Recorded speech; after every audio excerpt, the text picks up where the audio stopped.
The Hedgehog Who Held the Stars. Moral: your greatest gifts are often hidden in what makes you different. Chapter 1. The Prickly Problem. In the quiet valley of Eventide, where fireflies painted the night and rivers hummed lullabies, lived a young hedgehog named Stellan. But Stellan wasn't ordinary. His spines weren't brown or sharp. Tiny stars shimmered, daylight bright. The other animals whispered, "He's cursed. Too strange." Even his parents fretted, "Why can't you be normal?" His mother sighed, knitting him a woolly coat to hide his sparkles. Stellan hated his stars. "They're useless," he muttered, trudging through the forest. "All I do is stand out." One moonless night, a traveling owl named Ophelia perched on a branch above him. Her eyes gleamed like twin moons. "Why hide what the sky itself gifted you?" she hooted. "Gifted?" Stellan snapped. "These stars don't do anything."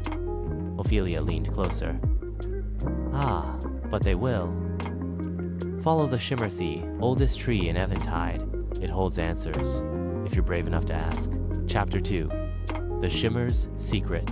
The Shimmer was a colossal tree, its bark etched with glowing veins of gold.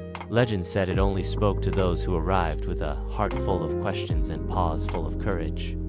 Stellan's stars flickered nervously as he approached. "Why am I like this?" he whispered. The tree's leaves rustled. "Because you are Eventide's keeper of light," boomed a voice like wind through chimes. "Your stars are not for show.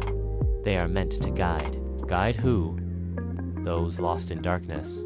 Before Stellan could argue, a thunderous crack split the air. A landslide had trapped a family of rabbits in a cave. The forest erupted into chaos. "We need light to rescue them," cried a deer. Stellan hesitated. "What if they laugh at me again?" But Ophelia's words echoed. "Brave enough to ask, brave enough to act." He shrugged off his woolly coat. Chapter 3. The light in the dark Stellan's spines blazed like a miniature galaxy, cutting through the night. Animals gasped not in mockery, but awe. "Follow the stars!" Stellan called, leading them to the cave. His glow revealed safe paths over jagged rocks. A fawn stumbled. Stellan's light helped her find footing. When the rabbits were freed, their youngest hugged his paw. "You're like a walking constellation." For the first time, Stellan didn't hate his stars, but the Shimmer had one last lesson. "Your light is not just for others," it hummed. "Look up." Stellan's reflection shimmered in a moonlit pond. His stars mirrored the sky above, as if he carried a piece of the universe within. "You're beautiful," he breathed. Chapter 4. The Festival of Sparks. News of Stellan's bravery spread.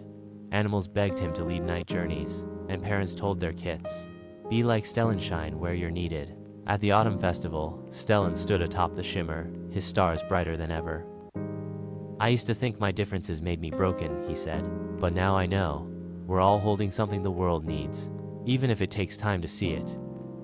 The animals erupted in cheers. Fireflies danced around him, and Ophelia hooted a proud melody. From then on, Eventide celebrated the Festival of Sparks every year and night, where creatures embrace what makes them glow, from a squirrel's lightning speed to a snail's rainbow shell.